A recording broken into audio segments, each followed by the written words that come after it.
146వ కీర్తన.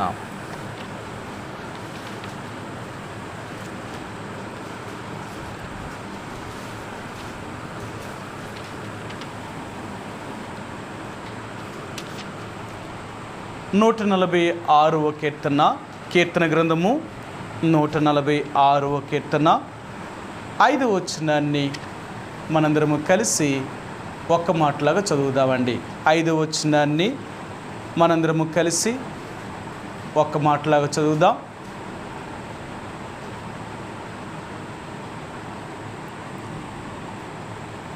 కీర్తన 146వ కీర్తన 5వ వచనాన్ని మనందరము కలిసి ఒక్క మాటలాగా చదువుదామండి. ఎవనికి యాకోబు దేవుడు సహాయుడగునో, ఎవడు తన దేవుడైన యెహోవా మీద ఆశ పెట్టుకొనునో వాడు ధన్యుడు. ఈ రాత్రికాల సమయంలో చదువుబడిన లేఖన భాగాన్ని దేవుడు దీవించునుగాక. మరి ఈ రాత్రి మనం ప్రార్థనకి వెళ్ళే ముందుగా మరి దేవుని యొక్క సన్నిధిలో మనం ఎలాగూ ప్రార్థించాలి, ఎలాగూ దేవుడి దగ్గర నుంచి మనం సహాయం పొందాలి అనే విషయాల్ని మనం ప్రార్థనా కొడుకు వచ్చినప్పుడల్లా మనం జ్ఞాపకం చేసుకుంటూ వస్తున్నామండి. కాబట్టి రాత్రికాల సమయంలో కీర్తనాకారుడైన లేక ఈ కీర్తన గ్రంథాన్ని రచించిన ఈ 46వ కీర్తన రచించిన దావీదు ఈ మాటను ఆయన జ్ఞాపకం చేస్తూ వస్తున్నాడు. ఎవనికి యాకోబు దేవుడు సహాయుడగునో అంటే యాకోబు దేవుడు ఎవరికి సహాయకుడు అవుతాడో వాడు ధన్యుడిగా చేయబడతాడు. ఎవరికి యాకోబు దేవుడు సహాయుడిగా చేయబడడో వారు ధన్యులుగా చేయబడరు. కాబట్టి రాత్రికాల సమయంలో దేవుడు సహాయం చేయాలి అంటే కొన్ని అర్హతలు, కొన్ని యోగ్యతలు అవసరమై ఉంటుందండి. ఎవరికి పడితే వారికి సహాయం చేయడు, ఎవరికి పడితే దేవుడు వారికి ఆదుకునేవాడు కాదు. ఆయన ఈ లోకములో బహుకొద్ది మందికి అంటే ఎవరైతే నిజంగా దేవుని యొక్క మాటను వింటారో వారికి మాత్రమే దేవుడు సహాయం చేసేవాడిగా ఉంటాడు. ఒకవేళ దేవుడు అలాగూ లేకపోతే అలాగో లేని వారికి సహాయం చేసేవాడు కాదు. కాబట్టి ఈ రాత్రికాల సమయంలో మనం ప్రార్థనకి వెళ్ళే ముందుగా దేవుని యొక్క ప్రజలుగా యాకోబు దేవుడు ఎవనికి సహాయుడగునో, ఈ రాత్రి దేవుడు మనతో ఏం మాట్లాడాలనుకుంటున్నారంటే ఎవరికి ఆయన సహాయం చేయాలనుకుంటున్నాడు. అందరికీ సాయం చేస్తాడా, లేక ఆయన యొక్క మాట విని వారు, లేక మారు మనసు యొక్క అనుభవంలోకి వచ్చిన వారు, నీతిమంతులుగా జీవిస్తున్న వారికి ఆయన సహాయం చేయగలడా? ఎవరికి సహాయం చేస్తాడు? ఎవరికి పడితే వారికి సహాయం చేసేవాడు కాదు ఆయన. ఎవరికైనా ఆయన సహాయం చేయాలి అంటే వారు మొట్టమొదటిగా వారు మార్పు చెందిన వారై ఉండాలి. మార్పు చెందలేని వారికి అంటే రక్షణ యొక్క అనుభవంలోనికి రాలేని వారికి, మారు మనసు యొక్క అనుభవంలో లేని వారికి దేవుడు ఎట్టి పరిస్థితుల్లో కూడా సహాయం చేయడు. మనందరికీ తెలుసు, దేవుడు ఎవరి ప్రార్థనను వినడు అంటే, ఎవరికి సహాయం చేయడు అంటే పాపము చేసేవారికి, ఇంకా పాపములోనే జీవిస్తున్న వారికి.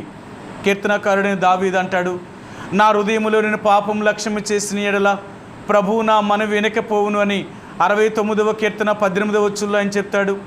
తర్వాత యెషయా గ్రంథము 59వ అధ్యాయం అంటాడు, ఆయన ప్రార్థనను ఎందుకు వింటలేదు అంటే మీ పాపములు మీకును ఆయనకి అడ్డముగా వచ్చిన కనుక ఆయన మీ మనవిని అంగీకరించలేదు, లేక ఆయన సహాయము చేయలేదు అంటాడు. ఆయన దేవుడు ఎవరికైనా సహాయము చేయాలి అంటే ఆ మనుషుడు మొట్టమొదటిగా మార్పు చెందినవాడై ఉండాల. మారకుండా మన జీవితాల్ని మార్చుకోకుండా ఏదో మనం దేవుని యొక్క సన్నిధిలో ఎప్పుడు పడితే అప్పుడు, ఎక్కడ పడితే అక్కడ ఆయన ప్రార్థించినంత మాత్రానికి దేవుడు అలాంటి వారి ప్రార్థనను ఏమాత్రము వినడు. మీకు చాలాసార్లు చూపించిన మాటను సరే ఈ రాత్రి మరలా మీకు చూపిస్తాను. యోహాను సువార్త 9వ అధ్యాయము, యోహాను సువార్త 9వ అధ్యాయము 31వ వచనమండి. 9:31 దేవుడు పాపుల మనవి ఆలకింపడని ఎరుగుదుము. చాలండి, దేవుడు పాపుల మనవిని ఆలకించే దేవుడు కాదు. అందుకనే పాపము చేసేవారికి దేవుడు సహాయము చేయడు. వాళ్ళెంత సహాయము కొరకే దేవుడిని ప్రార్థించినా వారు ఎంతగా దేవుడికి ఎన్ని చేసినా వారి హృదయములో పాపం పోలేనప్పుడు దేవుడు వారికి ఏ రీతిగా సహాయము చేయడనమాట. ఈ రాత్రికాల సమయంలో దేవుడు నీకు నాకు సహాయకుడిగా ఉండాలి అంటే మన హృదయంలో పాపము లేకున్నట్లుగా చూసుకోవాలి. ఒకవేళ మన హృదయంలో కానీ పాపం ఉందనుకోండి, నీ వ్యక్తిగతంగా ప్రార్థించిన, కుటుంబముగా ప్రార్థించిన, సంఘముగా ప్రార్థించిన, సమాజముగా ప్రార్థించిన నీ ప్రార్థన దేవుడి దగ్గరికి వెళ్ళదు, దేవుడు వినడు కూడా. కారణం ఏంటి అంటే పాపములు చేసే ప్రార్థనను, పాపములు తప్పులు చేసే వారి యొక్క ప్రార్థనను దేవుడు ఎట్టి పరిస్థితుల్లో ఆయన సహాయము చేయడు. ఎందుకంటే దేవుడు నీతిమంతులు అనబడే వారికి, పాపము లేని వారికి సహాయము చేసేవాడే కానీ పాపము చేసేవారికి దేవుడు తోడుగా ఉండేవాడు కాదు. వారికి ఏ సహాయము కూడా దొరకదు. అందుకనే ఈ రాత్రి ఈ కీర్తనాకారుడైన దావీదు 146వ కీర్తన 5వ వచనం అంటున్నాడు, ఎవనికి యాకోబు దేవుడు సహాయుడగునో. ఎవరికి యాకోబు దేవుడు సహాయుడగునో అంటే అందరికీ ఆయన సహాయకుడు కాదు. కొన్నిసార్లు ఇశ్రాయేలు ప్రజల దేవుడు మాట వినలేనప్పుడు వాళ్ళను కూడా దేవుడు వదిలేశాడు. ఆయన వాళ్ళు ఎంత ప్రార్థన చేసినా వారి ప్రార్థనను వినలేదు, వారి పక్షముగా చేసే వారి ప్రార్థనను కూడా దేవుడు వినలేదు. కారణం ఏంటంటే వాళ్ళ పాపం చేస్తున్నప్పుడు నువ్వు వాళ్ళ గురించి ప్రార్థన చేస్తే నేను ఎలాగ వింటాను. చాలామంది అంటారు ప్రతి ఇంటికి వెళ్ళి ప్రార్థన చేయడానికి, లేకపోతే ఎవరైనా ప్రార్థన సహాయం కోరడానికి వచ్చినప్పుడు వాళ్ళకి ప్రార్థన చేయడానికి ప్రయత్నం చేస్తారు. వాళ్ళేమో పాపములోనే ఉంటారు, వాళ్ళేమో తన పాప జీవితాన్ని వదిలిపెట్టరు.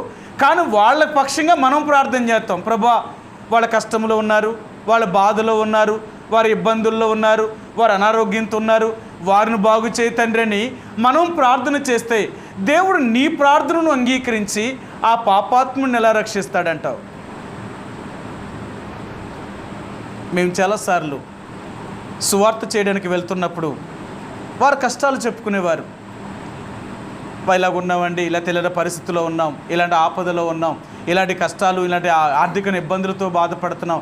మరి నిజంగా మీ దేవుడే దేవుడైతే, నిజంగా మాకు సాయం చేస్తే మేము ఆ దేవుడిని నమ్ముకుంటామండి అని చెప్పేవారు. ఇప్పుడు ఏం చేయాలా? సరేమ్మా మీకోసం మేము ప్రార్థన చేస్తాం, దేవుడు తప్పక మా ప్రార్థన విని మీకు సాయం చేస్తాడు అని మేము అలా చెప్పలేదు. అమ్మా దేవుడు మీకు సహాయము చెయ్యాలి అంటే తప్పక చిన్న పని చేయాలి. మీరు ఈ చిన్న పని చేయగలిగితే నేను చేసే ప్రార్థన బట్టి కాదు, కానీ నువ్వు నమ్ముకున్న ఆ నమ్మకాన్ని బట్టి దేవుడు నీకు సహాయం చేస్తాడు. దేవుడు ఎవరు నమ్మకాన్ని బట్టి వారికి సహాయం చేసేవాడు. నీకు ఆయన మీదే నమ్మకం లేనప్పుడు నేనేం చేయగలను? కాబట్టి మీకు నిజంగా దేవుడు సహాయం చేయాలి అంటే, మీకు మేలు జరగాలి అంటే ఒక్క క్షణం మీ పాపాన్ని ఒప్పుకోండి. మీకు ఎన్నోసార్లు చూపించాను, మరలా చూపిస్తాను ఆ మాటను కూడా. ఇర్మియా గ్రంథము 5వ అధ్యాయము. దేవుడు ఇర్మియాతో ఇశ్రాయేలు జనాంగం గురించి ఈ మాటను ఆయన చెప్తున్నాడు. ఆయన ఏం చెప్పాడో చూపిస్తాను. ఇర్మియా గ్రంథము 5వ అధ్యాయము, ఇర్మియా గ్రంథము 5వ అధ్యాయము 25వ వచనమండి. 5:25. మీ దోషములు వాటి క్రమమును తప్పించెను, మీకు మేలు కలుగకుండుటకు మీ పాపములే కారణము. సరే, మేలు జరగలేదు అంటే నీ పాపాలే మొదటి కారణం. మీకు దేవుడు మేలు చేయలేదు అంటే మీ పాపాలే వాటికి కారణం.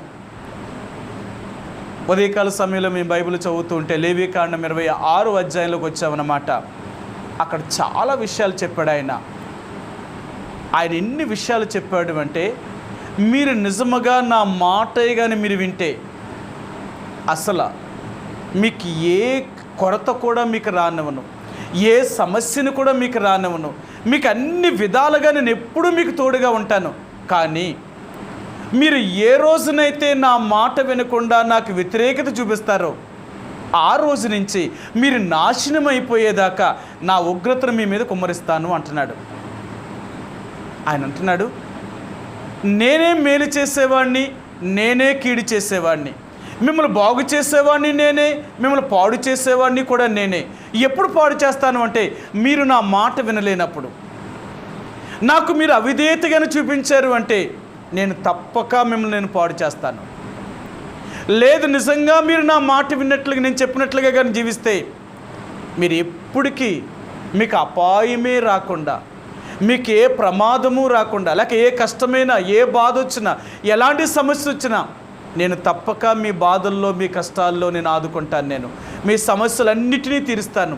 మీరు ఎప్పుడూ కూడా ఆశీర్వదించబడతారు. మీరు ఎప్పుడూ లేమిలోనే ఉంటారే తప్ప కలిమిలోనే ఉంటారు తప్ప, మీరు ఎప్పుడు కూడా లేమిలో ఉంటారు తప్ప కలిమిలో ఉంటారు తప్ప, లేకుండా మీరు ఎప్పుడు ఉండరు.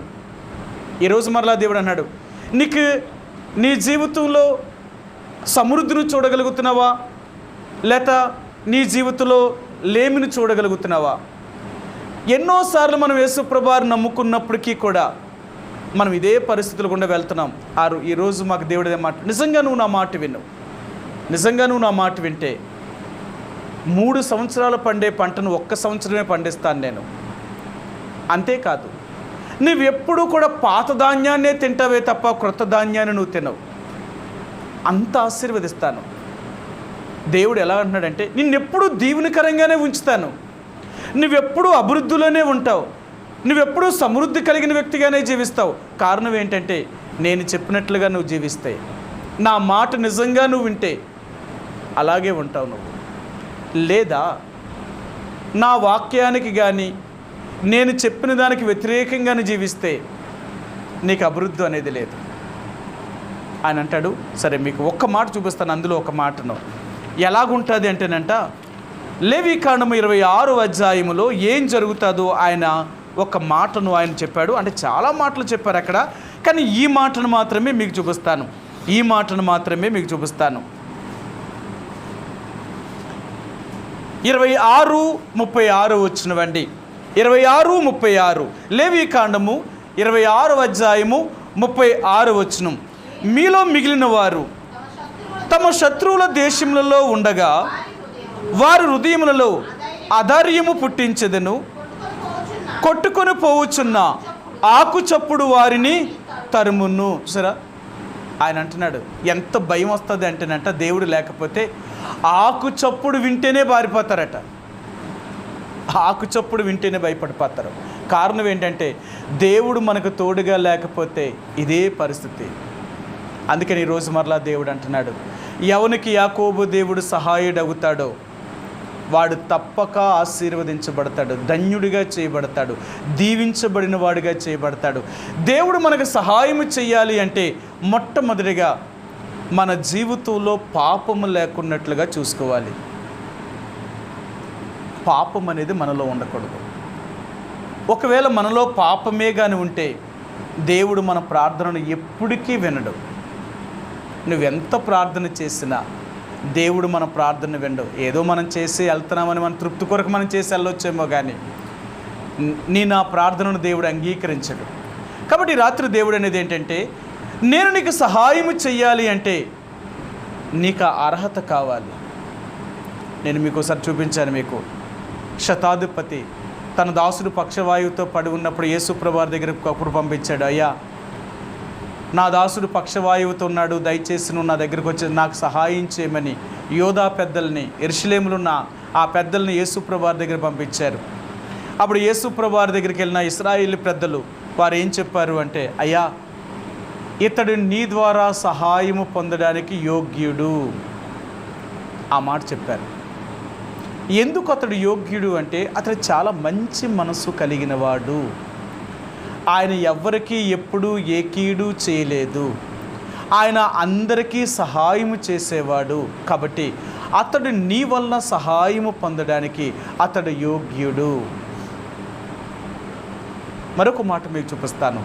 కనాను స్త్రీ యేసుప్రభువారు వెళ్ళిపోతూ ఉంటే అతని వెనకాల కేకలు వేసుకుంటూ వెళ్తుందామె, దావీదు కుమారుడా, నా బిడ్డ దయ్యం పట్టి ఎంతో బాధపడుతుంది, నా బిడ్డను బాగు చేయి తండ్రి, నా బిడ్డను బాగు చేయమని ఒక్క మాట నువ్వు సెలవిస్తే చాలు నా బిడ్డ బాగుపడుతుందని ఆ స్త్రీ ఆయన్ని వెంబడించుకుంటూ వెళ్తున్నప్పుడు యేసుప్రభువారు ఆమెతో చెప్పాడు, అమ్మా నేను నశించిన ఇశ్రాయేలు యొద్దకే వచ్చానే కానీ నీ యొద్దకు నేను రాలేను, నేను నీకు ఏ సహాయము చేయలేను.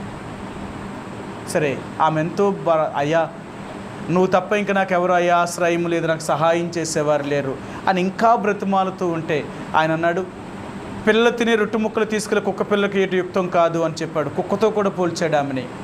కానీ అమ్మన్నది, అయ్యా, యజమానుడి యొక్క బల్ల మీద నుండి పడే ప్రతి రొట్టె ముక్కను ఆ కుక్క పిల్లలైనా తింటాయి కదా, అలాగే అనుకో, మిగిలినదే నాకు చేయి, నాకు సహాయం చేయి తండ్రి అని ఆమె ఎంతగా ప్రభు దగ్గర ఆమె గోజాడిందో యేసుప్రభురామని చెప్పాడు, అమ్మా నీ విశ్వాసము గొప్పది, నువ్వు కోరినట్లే నీకు అవుతుంది. ఆమె ఎంత సహాయం కొరకే దేవుడి దగ్గరకు వచ్చి ప్రాధేయపడిందో ఈరోజు దేవుడు అంటున్నాడు, నేను నీకు సహాయం చెయ్యాలి అంటే, నేను నిన్ను ఆదుకోవాలి అంటే తప్పక నీ జీవితంలో పాపము లేకున్నట్లుగా చూసుకోవాలి. ఇశ్రాయేలు ప్రజలకు అంటున్నాడు ఆయన, దేవుడే కానీ మనకు సహాయకుడిగా ఉండకపోతే మన జీవితంలో ఎన్నో సమస్యల గుండా మనం వెళ్తామండి, ఎన్నో కష్టాల గుండా మనం వెళ్తాం. అందుకనే ఒక మాట మీకు చూపిస్తాను. ద్వితీయోపదేశకాండము 33వ అధ్యాయంలో ఇక్కడ మరి మోషే ఈ మాటను ఆయన చెప్తున్నాడు. ఆయన 29వ వచనం అండి, 29వ వచనం, 33వ అధ్యాయము ద్వితీయోపదేశకాండము 29వ వచనం అండి. ఇశ్రాయేలు, నీ భాగ్యం ఎంత గొప్పది, యెహోవా రక్షించిన నిన్ను పోలినవాడు ఎవడు, ఆయన నీకు సహాయకరమైన కేడెము. ఆయన అంటున్నాడు, ఆయన నీకు సహాయకరమైన కేడెము. నా దేవుడు సహాయము చేయడానికి ఎంతో సిద్ధంగా ఉన్న దేవుడు ఆయన. ఈరోజు దేవుడు మనకు సహాయము చెయ్యాలి అంటే మనలో పాపము లేకుండా మనం ఉన్నామా? ఉండకూడదు. అందుకని మనం దేవుని ప్రజలు, మనలో ఎటువంటి పాపమైనా దాగి ఉంటే దాన్ని బట్టి దేవుడు మనకు సహాయం చేయడు. అందుకనే మనం దేవుడి దగ్గర ఎలా పరీక్షించుకుంటామో తెలుసా? ప్రభువా, ఒకవేళ నాలో ఏదైనా పాపం ఉన్నట్లుగా నీకు కనబడితే, ఉన్నదేమో కాదు కనబడితే, ఆ పాపమును కూడా క్షమించు. ఎలా ఒప్పుకుంటాను తెలుసా? దేవుని యొక్క ప్రజలు దేవుడి దగ్గర పాపాన్ని ఒప్పుకునేటప్పుడు కొన్ని నేను తెలిసి చేసిన పాపాలు ఉంటాయి, కొన్ని నేను తెలియక చేసిన పాపాలు ఉంటాయి. ప్రభువా, ఒకవేళ నేను తెలియక చేసిన పాపాలని కూడా నువ్వు క్షమించాలా? నేను తెలియక చేసిన పాపాన్ని కూడా క్షమించాలి, ఎందుకంటే నేను అలాంటి వ్యక్తిని కదా. దావీదు దేవుడి దగ్గర ఒప్పుకుంటున్నాడు. ఎలా ఒప్పుకుంటున్నాడో చూపిస్తాను. 19వ కీర్తన గ్రంథము 19వ అధ్యాయములో కీర్తనాకారుడు దేవుడి దగ్గర ఏ రీతిగా తన పాపములు ఒప్పుకుంటున్నాడో చూపిస్తాను. 19వ అధ్యాయము 12వ వచనం అండి. 19:12 తన పొరపాట్లను కనుగొనగలవాడెవడు, నేను రహస్యముగా చేసిన తప్పులను క్షమించి నన్ను నిర్దోషినిగా తీర్చుము. ఆయన అడుగుతున్నాడు, ప్రభువా, నేను రహస్యముగా చేసిన పాపములను క్షమించి నా తప్పులు క్షమించు. దేవుని యొక్క ప్రజలుగా దేవుడు నీకు సహాయం చెయ్యాలంటే, నీకు నాకు సహాయం చెయ్యాలి అంటే తప్పక మన హృదయంలో దాగి ఉన్న పాపాన్ని మనం దేవుడి దగ్గర ఒప్పుకోవలసిన వారికి ఉంటున్నామండి. మీ అందరికీ తెలుసు, తన అతిక్రమాలను ఒప్పుకొని విడిచిపెట్టినవాడు కనికరాన్ని పొందుతాడు. తన అతిక్రమాలను దాచిపెట్టినవాడు తన పాపములను క్షమించబడు. తన అతిక్రమాలకు క్షమాపణ లేదు. దాన్ని ఒప్పుకొని విడిచిపెట్టిన వారికి మాత్రమే దేవుడు సహాయం చేయగలుగుతాడు. ఈరోజు దేవుడు అంటున్నాడు, నేను నీకు సహాయం చెయ్యాలి అంటే నీలో పాపం ఉండకూడదు. ఎక్కడ ఏ కొంచెములో కూడా నువ్వెవరి మీద కానీ పాపాన్ని కానీ కలిగి ఉంటే ఆ పాపము నిన్ను దేవుని యొక్క రాజ్యంలోనికి చేరకుండా నిన్ను ఆపుతుంది. అక్కడికి చేరడమే కాదు, ఇక్కడ కూడా దేవుడి ద్వారా ఏ సహాయము పొందకున్నట్లుగా ఆ పాపమే మనల్ని అడ్డుకుంటుంది. అందుకని మనం దేవుడి దగ్గరకు వచ్చినప్పుడు మన జీవితాలను పరీక్షించుకుంటాం. ప్రభువా, నాలో ఏ పాపము లేకున్నట్లుగా నన్ను పవిత్రపరచు, పరిశుద్ధపరచు. నన్ను ఎలా పరిశుద్ధపరచాలో తెలుసా? ఇనుము కంటే తెల్లగా ఉన్నట్లుగా, మంచు కంటే నేను తెల్లగా ఉండాలా. నా హృదయం ఎలాగ ఉండాలంటే, ఎంత పరిశుద్ధంగా ఉండాలి అంటే ఎటువంటి కల్మషము కూడా నా హృదయంలో ఉండకూడదు అంటున్నాడు ఆయన. సరే, చూపిస్తాను. 51వ కీర్తన గ్రంథము 51వ కీర్తనలో కీర్తనాకారుడు ఇక్కడ దేవుడి దగ్గర తన పాప జీవితాన్ని ఒప్పుకునేటప్పుడు ఆయన ఎలాగ ఒప్పుకుంటున్నాడో చూపిస్తాను మీకు. 6-7 వచనాలండి.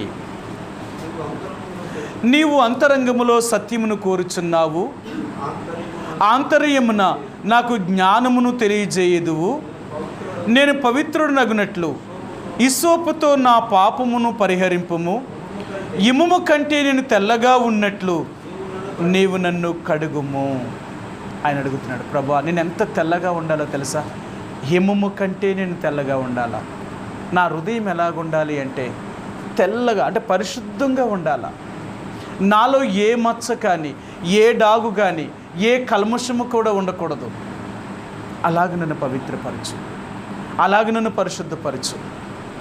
ఎందుకు అలాగ అడుగుతున్నాడంటే, అలాగూ కాకపోతే నువ్వు నాకు దేవుడిగా ఉండడం, నేను కానీ ఆ పాపాలు కానీ దాచుకోగలిగితే నా ప్రార్థన నీ సన్నిధికి చేరదు. నేను నా ప్రార్థనను అంగీకరించాలి అంటే మొట్టమొదటిగా నీ ద్వారా నేను సహాయాన్ని పొందాలి అంటే నాలో పాపము లేకున్నట్లుగా నేను చూసుకోవాలి.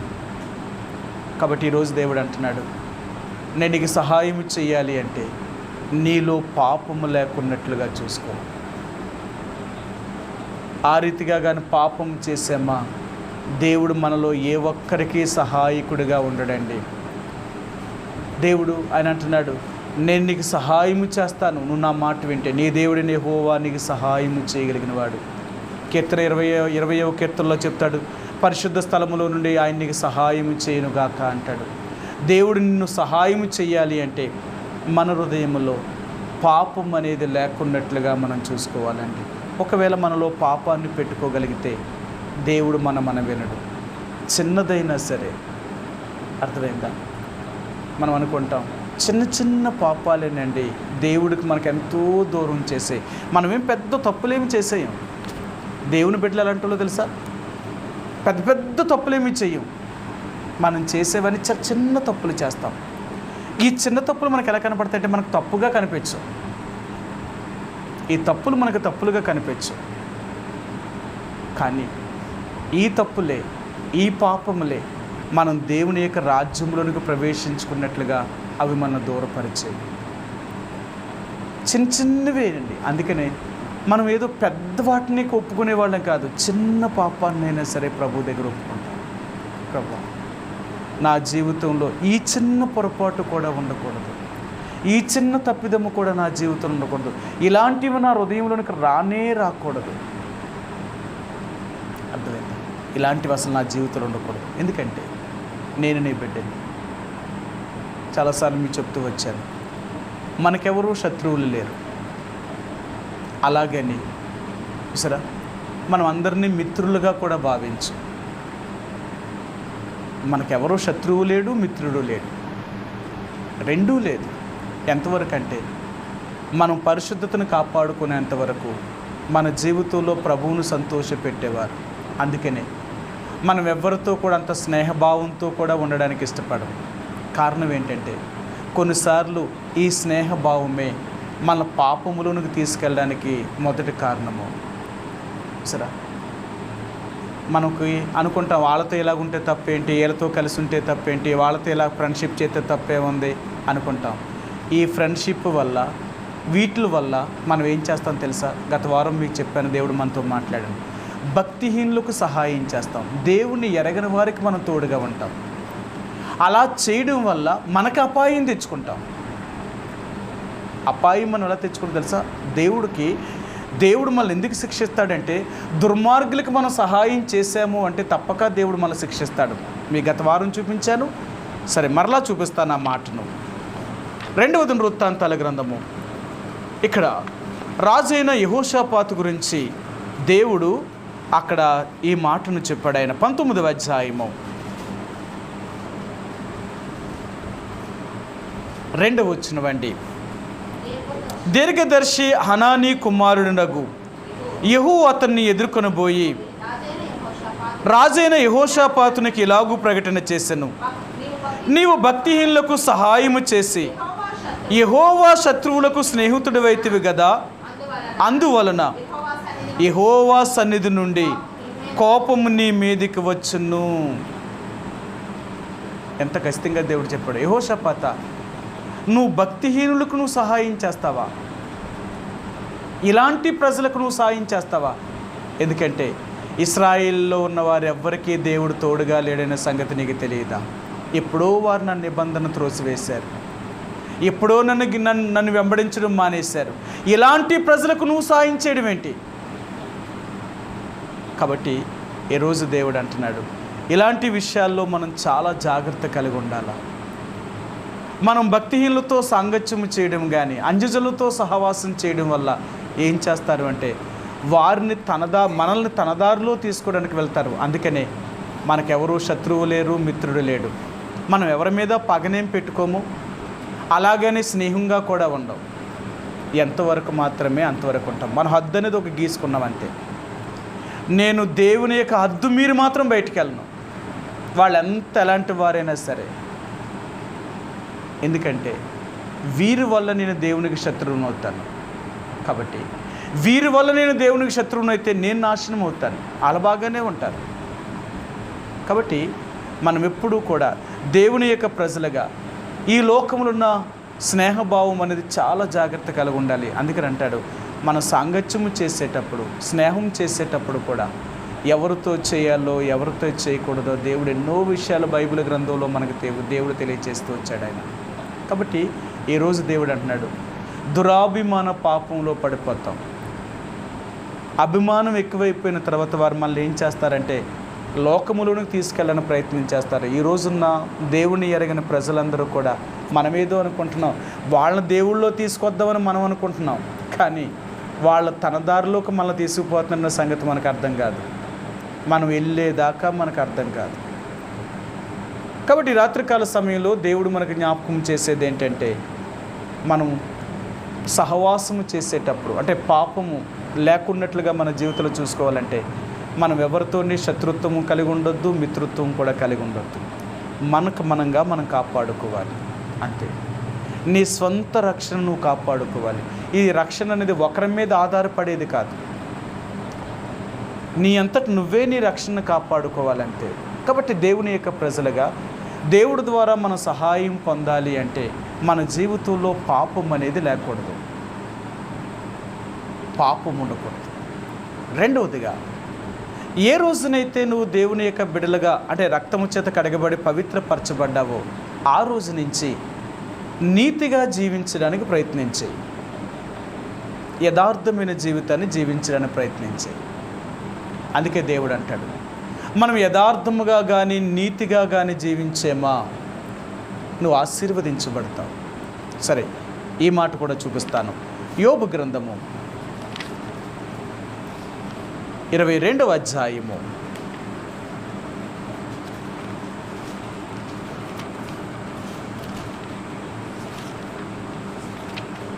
22వ అధ్యాయము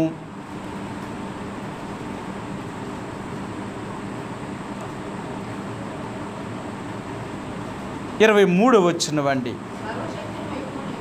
సర్వశక్తిని వైపు నీవు తిరిగిన ఎడల నీ గుడారములో నుండి దుర్మార్గమును దూరముగా తొలగించిన ఎడల నీవు అభివృద్ధి పొందెదవు. సరే, నీ గుడారములో నుండి దుర్మార్గమును నువ్వు దూరముగా చేసిన ఎడల, అది నువ్వు దూరము చేసుకుని తొలగించిన ఎడల నువ్వు అభివృద్ధి పొందుతావు. అంటే మనం దేవుని యొక్క ప్రజలము, మనం జీవితంలో అంటే యేసు ప్రభువారిని అంగీకరించిన దగ్గర నుంచి మరలా మనం ఈ లోకాన్ని విడిచిపెట్టేదాకా నీతిగా యథార్థముగా జీవించడానికి ప్రయత్నించే. నీతిగా యథార్థముగా కానీ జీవించగలిగితే దేవుడు సహాయం చేయగలుగుతాడు. అందుకని అంటాడు, ఆయన నీతిమంతులకు సహాయం చేసే దేవుడు ఆయన నీతిమంతులకు సహాయం చేస్తాడు ఆయన. రెండవదిగా, యథార్థముగా ప్రవర్తించే వారికి సహాయం చేయగలుగుతాడు. దేవుడు ఎవరికి సహాయం చేస్తాడు అంటే వీళ్ళకి. కీడి చేసే వాళ్ళకి ఎప్పుడూ దేవుడు సహాయం చేయడు. మీకు ఈ మాట కూడా చూపిస్తాను. పేతురు రాసిన రెండవ పత్రిక క్షమించండి, మొదటి పత్రిక 3వ అధ్యాయము. పేతురు రాసిన మొదటి పత్రిక 3వ అధ్యాయము 11-12 వచనాలండి. అతడు కీడు నుండి తొలగి మేలు చేయవలెను, సమాధానమును వెదకి దానిని వెంటాడవలెను. ప్రభు కన్నులు నీతిమంతుల మీదను ఆయన చెవులు వారి ప్రార్థనల వైపునకును ఉన్నవి గాని ప్రభు ముఖము కీడు చేయి వారికి విరోధముగా ఉన్నది. దేవుడు ఎవరికి విరోధి అంటే కీడు చేసేవారికి, పాపము చేసేవారికి, తప్పు చేసేవారికి దేవుడు తన ముఖాన్ని తిప్పుకుంటాడేమో కానీ నీతిగా యథార్థముగా జీవించే వారికి ఆయన ముఖాన్ని ఎప్పుడూ తిప్పుకునేవాడు కాదు. ఈరోజు దేవుడు అంటున్నాడు మరలా, నువ్వు నీతిగా యథార్థముగా జీవిస్తే నేను నీకు సహాయం చేస్తాను. నా సహాయం నీకు ఎప్పుడు వస్తుందో తెలుసా? నువ్వు నీతిగా ఉండాలా. వాళ్ళు ఇలా చేశారు, వీళ్ళలా చేశారు, వారలాగున్నారు, వీరిలాగున్నారు అని కాదు. ఎవరు ఎలాగుంటే వాళ్ళ పాపములకు వాళ్ళ శిక్ష అనుభవిస్తారు. నువ్వు నేను ఎలాగున్నామో చూసుకో. నిజంగా మనం దేవుడి దగ్గర దేవుని బిడ్డలమని చెప్పుకుంటున్నాం, దేవుడి ద్వారా సహాయాన్ని పొందాలనుకుంటున్నాం. కాబట్టి దేవుడి ద్వారా మన సహాయాన్ని పొందాలి అంటే నీతిగా జీవించడం అనేది చాలా ప్రాముఖ్యమండి. అందుకని అంటాడు, నీతిమంతుడు అన్యాయమైన దానిని ఆశించడు. అడగక్కర్లేదు. యథార్థవంతుడు మరి యథార్థత లేని దానిని ఆశించేవాడు కాదు. అన్యాయముగా వచ్చే దానిని దేనిని ఆయన ఆశించేవాడు కాదు. దేవుని యొక్క ప్రజలుగా ఈరోజు దేవుడు అనేది ఏంటంటే, మనం దేవుని యొక్క ప్రజలు నీతిగా యథార్థముగా జీవించడానికే ప్రయత్నం చేయాలి. ఎవరేమనుకున్నా పర్లేదు. ఎందుకంటే ఈ లోకానికి నీతిగా యథార్థంగా కానీ మనం జీవిస్తే ఈ లోకం మనల్ని ఎన్ని మాటలు అంటారో. తప్పు చేసిన వాళ్ళని ఏమనే లోకం కాదు ఇది. యథార్థముగా నీతిగా బ్రతికే వాళ్ళని అనే లోకం. ఇప్పుడు నిందలు అవమానాలు ఎవరికి అంటే నీతిగా బ్రతికే వాళ్ళకి. అనీతిగా బ్రతికే వాళ్ళని ఎవరిలో లోకం ఏముంది? ఎందుకంటే లోకమంతా అలాగే ఉంది కదా. ఇలాంటి మనుషుల మధ్య నువ్వు నీతిమంతుడిగా నిరపరాధిగా నువ్వు జీవిస్తే వాళ్ళు నిన్ను బ్రతకనిస్తారా? ప్రతిరోజు నీకు హేళన, అవమానము, తృణీకారము, ఎన్నో నిందలు ఇవన్నీ రోజు నీ మీద పడతానే ఉంటాయి. ఎందుకు పడుతున్నాయి అంటే నువ్వు నీతిగా బ్రతకడం వల్ల. నువ్వు నీతిగా జీవించాలనుకుంటే తప్పక రోజు నువ్వు భరించాలి. అందుకనే నోవా గురించి దేవుడు చెప్పినప్పుడు అంటాడు, 120 సంవత్సరాలైన వాడను కట్టినప్పుడు ఆయన భక్తిహీనుల చేత హేళన చేయబడుతూ వచ్చాడట. 120 సంవత్సరాలు ఎగతాళి చేశారు నోవాను. ఇతడే నీతిమంతుడంట, మనం నీతిమంతులం కావంట. అతడే దేవుడి బిడ్డంట, మనం దేవుడి బిడ్డలం కాదంట. అతడే వర్షం భూమి ఆకాశం నుంచి పడుతుందట. ఆ ఓడలోనికి అతను కుటుంబం మాత్రం వెళ్తారట, మన అందరం చచ్చిపోతామంట. ఎలా రోజుకి ఎలాంటి మాటలు అనేవారు తెలుసా? కానీ ఒకటే అనుకున్నాను, వాళ్ళు ఏమనుకుంటే నాకేంటి? దేవుడు చెప్పినట్లుగా నేను ఉంటున్నానా లేదా? ఆయన చెప్పింది నేను చేస్తున్నానా లేదా? ఆయన నాకు చెప్పాడు వాడను కట్టమన్నాడు, నేను కడతానంతే. ఎవరేమనుకుంటే నాకేంటి? ఈరోజు మరలా దేవుడు అంటున్నాడు, నీతిగా యథార్థంగా కానీ జీవిస్తే ఎన్ని నిందలు అంటారు తెలుసా? వాళ్ళు అంటారు ఆలే పరిశుద్ధులంట, ఆలే నీతిమంతులంట, ఆలే పరలోకం వెళ్తారట, ఇంకెవరో పరలోకం వెళ్ళరట.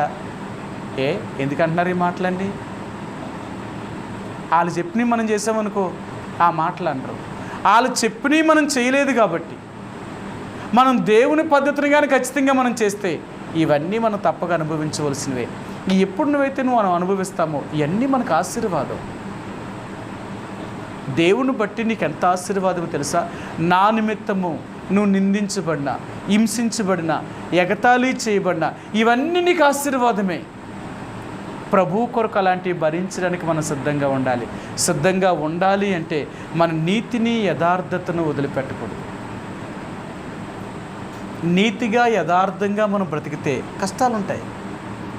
ఎందుకంటే నీతిగా నిజాయితీగా బ్రతికే వాళ్ళకి ఈ లోకంలో ఎన్నో సమస్యలు ఉంటాయి. కానీ మర్చిపోకు, దేవుడు తప్పక వాటన్నిటిలో నీకు సహాయం చేస్తాడు. సరే, మీకు ఈ మాట కూడా చూపిస్తాను. కీర్తన గ్రంథము 37వ కీర్తన. క్షమించండి,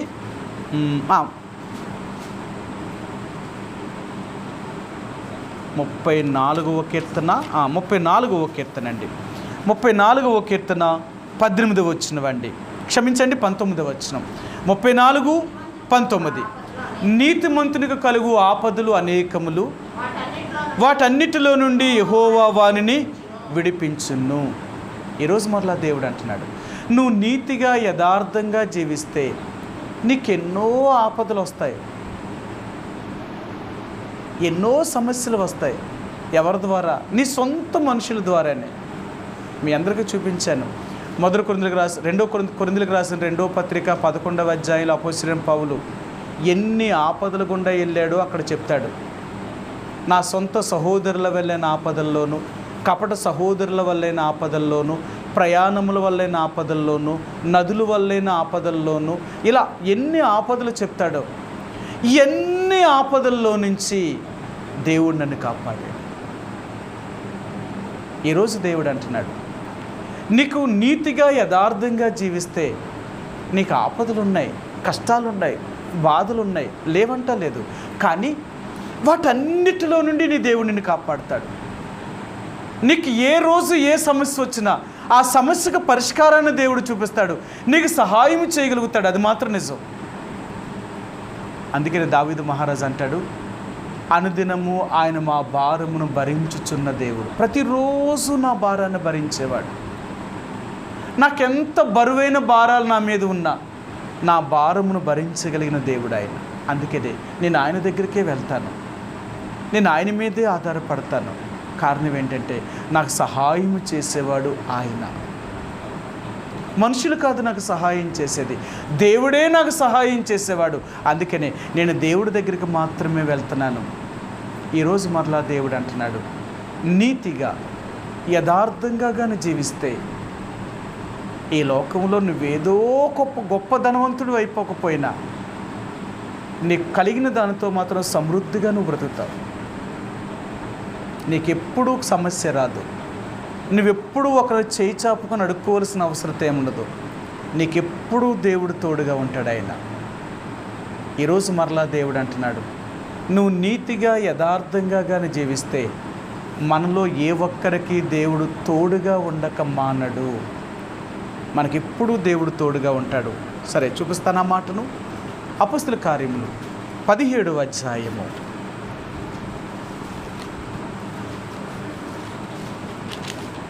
26, 27 ఈ 2 వచనాలు కలిసి ఉన్నాయి. అయితే చివరిలో ఉంది చూడండి. ఆ మాట ఎక్కడుందంటే, ఆయన మనలో ఎవనికి దూరముగా ఉండువాడు కాడు. ఆయన అంటున్నాడు, ఆయన మనలో ఎవరికి దూరముగా ఉండే దేవుడు కాదు.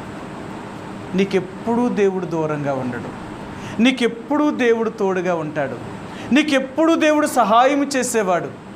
ఎప్పుడు అంటే నువ్వు నీతిగా యథార్థంగా జీవించినప్పుడు. అన్యాయమైనది కానీ అనీతితో కూడినది ఏదైనా సరే మన దగ్గర ఉండకూడదు. మన ఇంట్లో కానీ, మన దగ్గర కానీ, మన హృదయంలో కానీ అలాంటివి ఏవి మన దగ్గర ఉండకూడదు.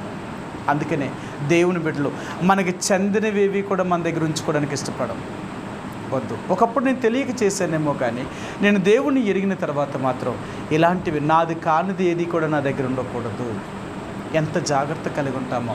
కారణం ఎందుకు అంటే దానివల్ల నేను నష్టపోకూడదు. నాది కాని దానివల్ల నేను నష్టపోకూడదు. నాకు దేవుడు ఏది ఇస్తాడో దానితో మాత్రమే నేను జీవిస్తాను. అది కొంచెమైనా కానీ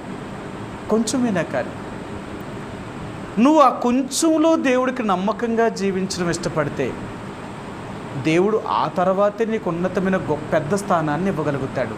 సరే, ఈ మాట కూడా చూపిస్తాను మీకు. యోబు గ్రంథము 8వ అధ్యాయము. ఇక్కడ యోబుతో దేవుడు ఏమని మాట్లాడుతున్నాడో చూపిస్తాను మీకు. 8వ అధ్యాయము, యోబు గ్రంథము 8వ అధ్యాయము 6, 7 వచనాలండి. 6, 7 వచనాలు. నీవు పవిత్రుడివై యథార్థవంతుడివైన ఎడల నిశ్చయముగా ఆయన నీ యందు శ్రద్ధ నిలిపి నీ నీతికి తగినట్టుగా నీ నివాస స్థలమును వర్ధిల్ల చేయును. అప్పుడు నీ స్థితి మొదట కొద్దిగా ఉండినను తుదకు నీవు మహా అభివృద్ధి పొందెదవు. నీ నీతికి తగినట్లుగా యథార్థంగా జీవించు. మనం నీతికి తగినట్లుగా యథార్థంగా జీవిస్తే కొంచెమే ఉంటుంది. నీకేదో పెద్ద రాబడేమి వచ్చేది, కొంచెమే కలుగుతుంది. ఆ కొంచెంలో కానీ దేవుడికి నమ్మకంగా ఉన్నామా, నేను ఎక్కువలోకి తీసుకెళ్తాడు దేవుడు. అందుకని అంటాడు, కొంచెంలో నువ్వు నమ్మకంగా లేకపోతే ఎక్కువలో దేవుడు నీకు ఎలాగివ్వగలడు? దేవుడు కూడా కొన్నిసార్లు పరీక్షలు ఎలా పెడతాడు అంటే, నువ్వు ఎంత నమ్మకస్తురాలివి అని నీకు ఇచ్చిన కొంచెం దాంట్లో దేవుడు చూపించమంటాడు. నువ్వు దేవుడు నీకు ఇచ్చిన ఆ స్థితిలో నువ్వు నమ్మకంగా దేవుడుకుంటే ఆయన నీ స్థితిని బట్టి నిన్ను గొప్ప దాంట్లోకి తీసుకెళ్తాడు. కారణం ఏంటి తెలుసా? కొంచెములో కూడా నువ్వు నమ్మకంగా ఉన్నప్పుడు ఎక్కువలో కూడా నువ్వు నమ్మకంగానే ఉంటావు. అందుకని ఇక్కడ దేవుడు చెప్తున్నాడు, నీ నీతికి తగినట్లుగా నీ నివాస స్థలాన్ని కానీ వర్ధిల్ల చేసుకోగలిగితే మొదట నీకు కొద్దిగా ఉన్నా తర్వాత నువ్వు మహా అభివృద్ధిలోనికి వెళ్ళిపోతావు. దేవుడు నిశ్చయముగా నిన్ను దీవిస్తాడు. అలా దీవించాలి అంటే, దేవుడు మనకు సహాయం చేయాలి అంటే ఈ రెండోది కూడా మనం కలిగి ఉండాలి. నీతిగా యథార్థముగా జీవించడం మనం ఎప్పటికీ విడిచిపెట్టకూడదు. అందుకని అంటాడు, నీతిగా యథార్థముగా నువ్వు జీవించడానికి ప్రయత్నం చేస్తే నా ద్వారా సహాయము ఎల్ల వేళలా నీకు దొరుకుతుంది. ఎప్పుడూ నా సహాయం నీకు ఉంటుంది. నీకు ఏ పరిస్థితి వచ్చినప్పుడు కూడా నేను సహాయం చేయకుండా ఉండను, నీకు ఎప్పుడూ సాయం చేస్తాను, నేను ఎప్పుడూ సిద్ధంగానే ఉంటాను. సరే, ఇశ్రాయేలు దేవుడైన యెహోవా వారికి తప్పక సహాయం చేయగలుగుతాడట. దేవుడు మనకు తప్పక ఆదుకునేవాడు. ఈరోజు మరలా దేవుడు అంటున్నాడు, నేను నీకు సహాయం చెయ్యాలి అంటే ఇది రెండవది, నీతిగా యథార్థముగా నువ్వు జీవించు. నీ నీతి నీ యథార్థతే నేను నీకు సహాయం చేయగలుగుతాను. దేవుడు ఇశ్రాయేలీల ఎడలను, శుద్ధ హృదయం కలిగిన వారి ఎడలను ఆయన దయాళుడై ఉన్నాడు. దేవుడు మనకు సహాయం చేయాలి అంటే ఇలాంటి జీవితం మనకెంతో ప్రాముఖ్యమైనదని.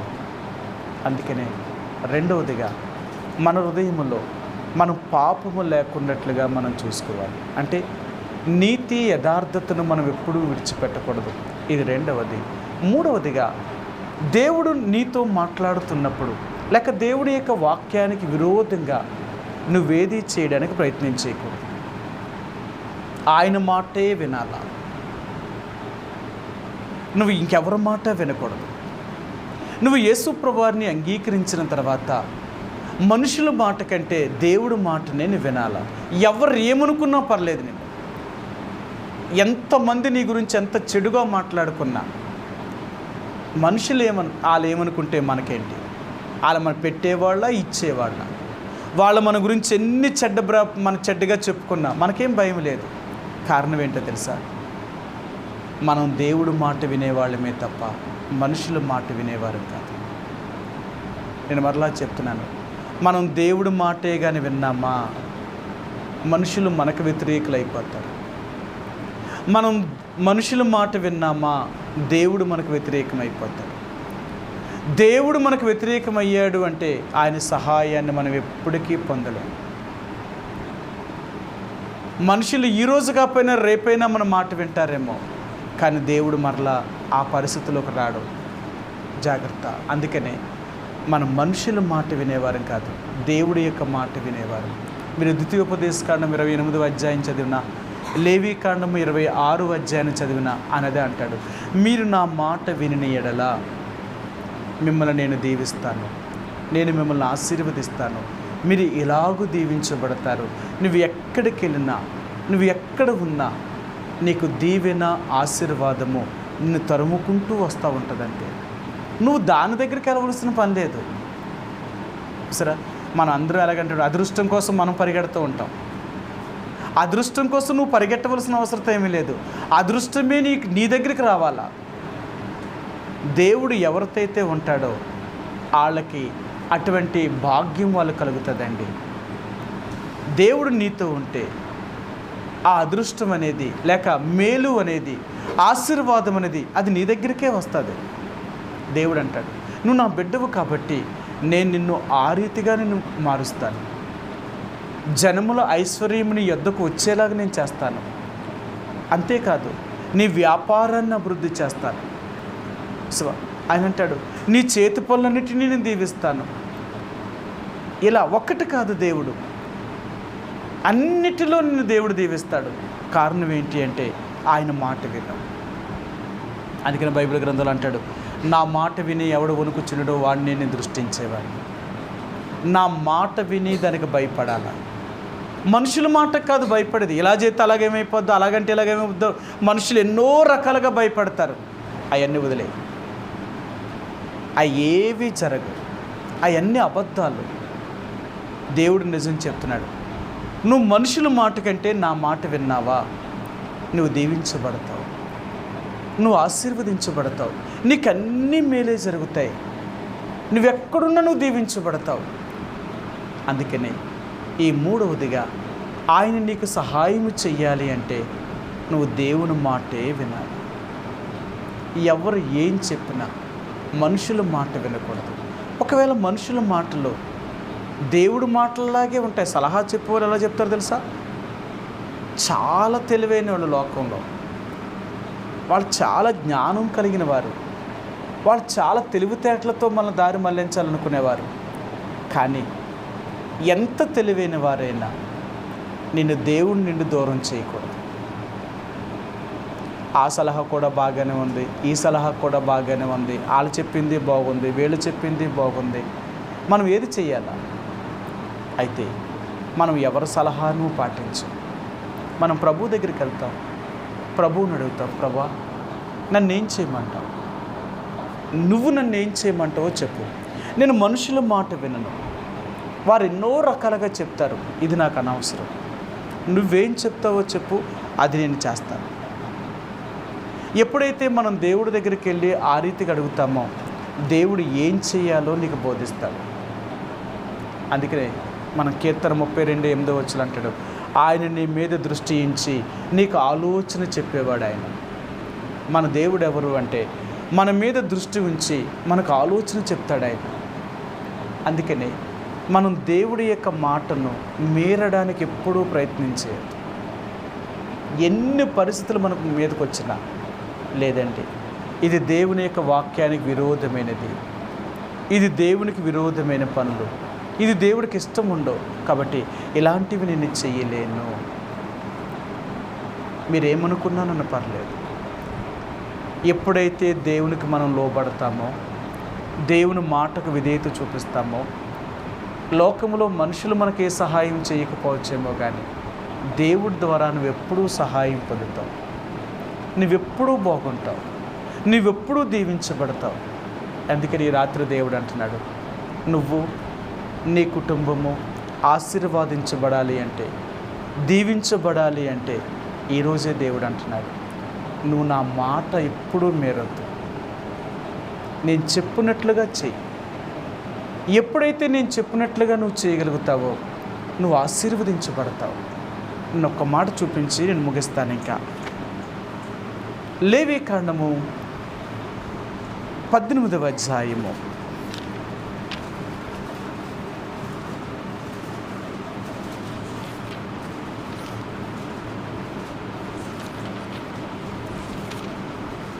1-2 వచనాలండి.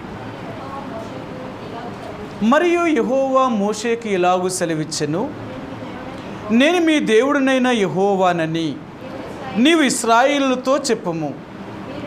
మీరు నివసించిన ఐగుప్తు దేశాచారం చెప్పున మీరు చేయకూడదు. నేను మిమ్మల్ని రప్పించుచున్న కనాను దేశాచారం చెప్పున మీరు చేయకూడదు. వారి కట్టడలను బట్టి నడవకూడదు. ఇప్పుడు ఆయన చెప్తున్నాడు, ఏ ఐగుప్తు దేశంలో నుంచి అయితే నేను వెలుపలకు తీసుకొచ్చానో ఆ ఐగుప్తుల యొక్క ఆచారము చేయకూడదు. ఏ కనాను దేశాన్ని అయితే తీసుకొచ్చానో పాలు తేనె ప్రవహించే ఈ దేశము, ఈ దేశం యొక్క ఆచారం కూడా మీరు చేయకూడదు. మరి మీరేం చేయాలి తెలుసా? నేనేం చెప్తున్నాను, నా ఆజ్ఞలను కట్టడలను మీరు ఖచ్చితంగా అనుసరించాలి. నేను మీ దేవుడినైన యెహోవాను అంటున్నాడు ఆయన. సరే, మీకు ఇంకో మాట కూడా చూపిస్తాను. లేవీకాండము 26వ అధ్యాయము. ఇక్కడ దేవుడు ఇశ్రాయేలు ప్రజలకి ఒక మాటను ఈయన జ్ఞాపకం చేశాడు.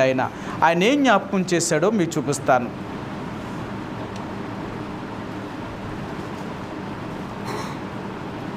13వ వచనం 26:13.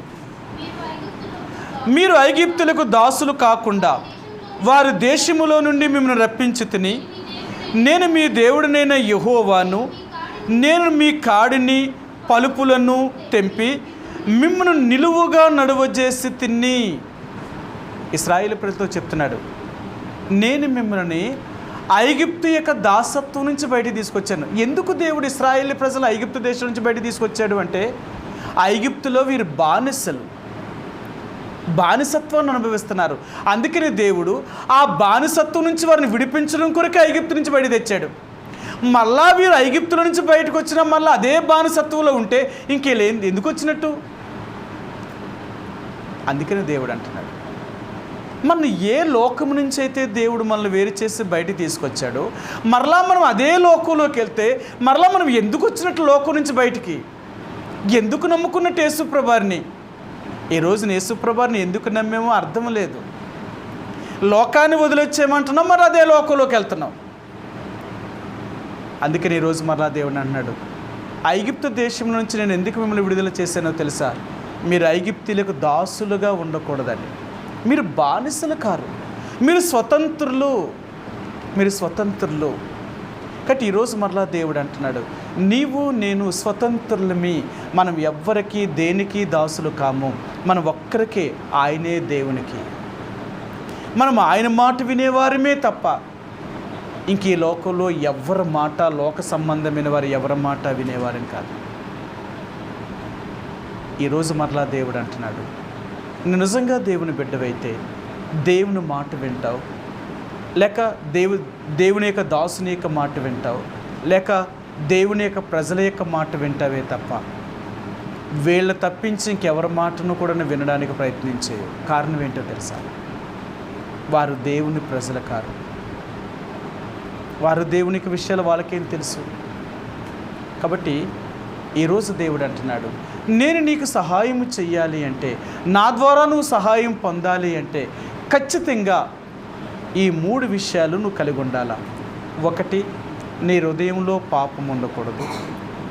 2, నువ్వు నీతిని యథార్థతను విడిచిపెట్టకూడదు. 3, దేవుని యొక్క చిత్తాన్ని నెరవేర్చడం కొరకు, లేక దేవుని యొక్క మాట వినడం కొరకు నువ్వెప్పుడూ విధేయత చూపించే వ్యక్తిగా ఉండాలి. ఈ 3 పనులు నువ్వు చేయగలిగితే దేవుడు ఎప్పుడైనా, ఎక్కడైనా, ఏ సమయంలోనైనా నీకు సహాయం చేయడానికి ఆయన ఎప్పుడూ సిద్ధంగా ఉన్నాడు. ఆయన అందుకంటాడు, నీకు సహాయం చేయవాడును నేనే. నువ్వెక్కడున్నా ఆ దేవుడి ద్వారా సహాయాన్ని మాత్రం నువ్వు పొందకుండా ఉండవు. ఆ దేవుడు తప్పక నీకు సహాయం చేయగలుగుతాడు. ఆ రీతిగా దేవుడు మనందరికీ సహాయం చేయనుగాక. ఈ రాత్రి మనం ప్రార్థనలోకి వెళ్ళే ముందుగా ఈ 3 విషయాల్ని ప్రభువు దగ్గర సరి చేసుకుందాం. ప్రభువా, నిజమే నువ్వు సహాయం చెయ్యాలి అంటే ఎవరికి సహాయం చేస్తావు, ఎవరికి సహాయం చెయ్యవు? ఈరోజు నాతో మాట్లాడుతూ వచ్చారు. నిజమే, నా హృదయములో నేను పాపము లక్ష్మి చేస్తే నా మనవి వినే దేవుడు కాదు. అందుకని నా హృదయంలో ఏ పాపము లేకున్నట్లుగా నన్ను పరిశుద్ధపరచు, పవిత్రపరచు. ఏ పాపము నాలో దాగి ఉండకూడదు. 2వదిగా, నేను నీతిగా యథార్థముగా జీవించడం నాకు సహాయం చేయి. మానవుని కదా, అలాగ కొన్నిసార్లు నేను జీవించలేకపోతున్నాను, లేక నన్ను క్షమించు. ఆ రీతిగా జీవించేటట్లుగా నన్ను సిద్ధపరచు. నా నీతికి తగినట్లుగా నా నివాస స్థలాన్ని వర్ధల్ల చేసుకునేటట్లుగా నన్ను సిద్ధపరచు. 3వదిగా, ప్రభా, నేను నీ మాట వినేటట్లుగా నన్ను సిద్ధపరచు. ఏ మనుషుడి మాట నేను వినను, నీ మాట వింటాను. నేను నువ్వేం చెప్తావో అది నేను చేస్తాను. అలాగ నన్ను సిద్ధపరచు. ఇంతకాలం అనేక సార్లు నీ మాట వినకుండా లోకము చెప్పిన మాటలు, లోకములో ఉన్నవారు చెప్పిన మాటలు విని నేను నీకు దూరం అవుతూ వచ్చాను. నన్ను క్షమించు. నేను నీ మాట వినేటట్లుగా నన్ను సిద్ధపరచు. అప్పుడే నాకు నువ్వు సహాయకుడిగా ఉంటావు, నాకు సహాయం చేయగలుగుతానన్నావు. ఆ రీతిగా మరి ఈరోజు నేను ఒప్పుకుంటున్నాను అని మన సంఘంలో ఉన్న సమస్యల కొరకు ప్రార్థన చేద్దాం. చెదురు ఉన్న పరిశుద్ధులైన వారు ఈ సార్వత్రిక సంఘంలో ఉన్న వారి కొరకు ప్రార్థన చేద్దాం. అలాగే మన వ్యక్తిగతంగాను మన కుటుంబంలో ఉన్న సమస్యల కొరకు కూడా ప్రార్థన చేద్దాం. ఆ రీతిగా ఎప్పుడైతే మనం ఇలా ప్రార్థన చేయగలుగుతామో దేవుడు తప్పక మనకు సహాయం చేసేవాడుగా ఉంటాడు ఆయన. కాబట్టి రాత్రికాల సమయంలో మనం ప్రార్థనకి వెళ్ళే ముందుగా చెదిరి ఉన్న పరిశుద్ధులైన వారి కొరకు ప్రార్థన చేద్దామండి. వారు మన దేశంలో, ప్రపంచ దేశాల్లో ఎక్కడున్నా ఎవరైతే కష్టంలో, దుఃఖంలో, బాధలో, ఇబ్బందుల్లో, అనారోగ్యంతో, ఆర్థికమైన సమస్యలతో, ఆకలి దప్పులతో బాధపడుతున్నారో వారికి దేవుడు కావాల్సిన సహాయాన్ని అనుగ్రహించేలాగా ప్రార్థన చేయండి. విశ్వాస కుటుంబంలో ఉన్న సమస్యల కొరకు ప్రార్థన చేయండి. రక్షణ లేని వారి కొరకు ప్రార్థన చేయండి. అలాగే ఎన్నో కోట్ల మంది ప్రజలు రక్షణ లేని వారు ఉంటున్నారు మన దేశంలో, ప్రపంచ దేశాల్లో. వారి రక్షణ కొరకు ప్రార్థన చేయండి. మూడవదిగా నమ్మకంగా దేవుని సేవను చేస్తున్న దైవ సేవకుల కొరకు ప్రార్థన చేయండి. అలాగే మన ప్రపంచ దేశాలకి, మన దేశానికి, మన రాష్ట్రానికి దేవుడు సమాధానము, శాంతిని, నెమ్మదిని అనుగ్రహించేలాగా ప్రార్థన చేయండి. అల్లర్ల నుంచి దేవుడు దూరపరిచేలాగా పరిపాలన చేస్తున్న నాయకులైన వారు, అధికారులు, ప్రభుత్వం వారు న్యాయబద్ధమైన పరిపాలన చేయడంలో ప్రభు సహాయం చేసేలాగా ప్రార్థన చేయండి. హైదరాబాద్లోని బ్రూన్ కొరకు ప్రార్థన చేయండి. అలాగే మన దేశంలో, ప్రపంచ దేశాల్లో దేవుణ్ణి ఎరిగిన దేవుని యొక్క ప్రజలను, దేవుని ఎరగిన అన్యజనులైన వారు, నామకార్థులైన వారు, ఇతర దేశాల్లో కమ్యూనిస్టు వారు, మన దేశంలో బీజేపీ వారితో కలిసి పనిచేస్తున్న 4 తెగల వారు దేవుని ప్రజలు బాధిస్తున్నారు. వారి రక్షణ కొరకు ప్రార్థన చేయండి. వారి కఠిన హృదయాన్ని తీసివేసేలాగా, బాధించబడుతున్న దేవుని ప్రజలకు దేవుడు సహాయం చేసేలాగా ప్రార్థన చేయండి. ఎన్నో వ్యాధుల చేత బాధించబడుతున్న రోగుల కొరకు ప్రార్థన చేయండి. మన రాష్ట్రంలో, మన దేశంలో, ప్రపంచ దేశాల్లో ఎన్నో వ్యాధుల చేత బాధించబడుతున్నారు. దేవుడు వారికి స్వస్థతను అనుగ్రహించేలాగా ప్రార్థన చేయండి. అలాగే మరి కొండపల్లి, రాజవొమ్మంగి, ఏలేశ్వరం ఉన్న విశ్వాసుల కొరకు ప్రార్థన చేయండి. ఆదివారం పరిచర్య కొరకు ప్రార్థన చేయండి. అక్కడ దేవుని యొక్క ప్రజల కూడి రాగలుగుట్లో వారికి ఉన్న ప్రతి సమస్యను దేవుడు తీర్చేలాగా ప్రార్థన చేయండి. అలాగే స్థానిక నర్సీపట్నం కొరకు ప్రార్థన చేద్దాం. ఇక్కడున్న విశ్వాసులు కూడా ఆత్మీయమైన క్షేమాభివృద్ధిని చెంది వెనకబడుతున్న వారిని దేవుడు సంధించి దేవుని యొక్క మందిరానికి నడిపించబడట్లో ప్రభు సహాయం చేసేలాగా, అలాగే ఆదివారం పరిచర్య కొరకు మరలా దేవుని ప్రజలందరూ దేవుని యొక్క ఇంటికి రాగలుగుట్లో ప్రభు సహాయం చేసేలాగా ప్రార్థన చేయండి. దేవుని బిడ్డల్లో ఉన్న ఆర్థిక సమస్యలంటే దేవుడు సహాయం చేసి వారికి కృప చూపించేలాగా ప్రార్థన చేయండి. అలాగే మీ వ్యక్తిగతంగాను, మీ కుటుంబంగాను మీకున్న సమస్యల కొరకు కూడా ప్రార్థించండి. అలాగే విశ్వాసుల కుటుంబాల కొరకు, అలాగే మన మందిరం చుట్టూ ఉన్న వారి రక్షణ కొరకు, మన పట్టణంలో ఎన్నో వేల మంది రక్షణ లేని వారు ఉంటున్నారు, వారి కొరకు ప్రార్థన చేయండి. యవనస్తులైన వారు, వారి పై చదువుల కొరకు చూస్తున్న వారికి ప్రభు సహాయం చేసేలాగా, అలాగే ఉద్యోగాలకు ఎదురు చూస్తున్న బిడ్డలకు ఉద్యోగం దొరికేలాగా, మరి దేవుడు ఎగ్జామ్స్ రాయవలసిన వారికి ప్రభు సహాయం చేసేలాగా ప్రార్థన చేద్దాం. ఇలాగా ఎవరెవరు ఏ అవసరతల్లో అక్కర్లో ఉంటున్నారో వారి కొరకు కూడా ప్రార్థిస్తామండి. ఆ రీతిగా కొద్ది క్షణాలు ఒకరి తర్వాత ఒకరు ప్రభు యొక్క సన్నిధిలో దేవుని యొక్క ప్రజల కొరకు కొద్ది సమయం మనం ప్రార్థనలో గడుపుదామండి. ఆ రీతిగా ఒకరి తర్వాత ఒకరు ప్రభు యొక్క సన్నిధిలో మరి అందరికీ వినిపించేలాగా బిగ్గరగా మనం ప్రార్థనలో గడుపుతాం.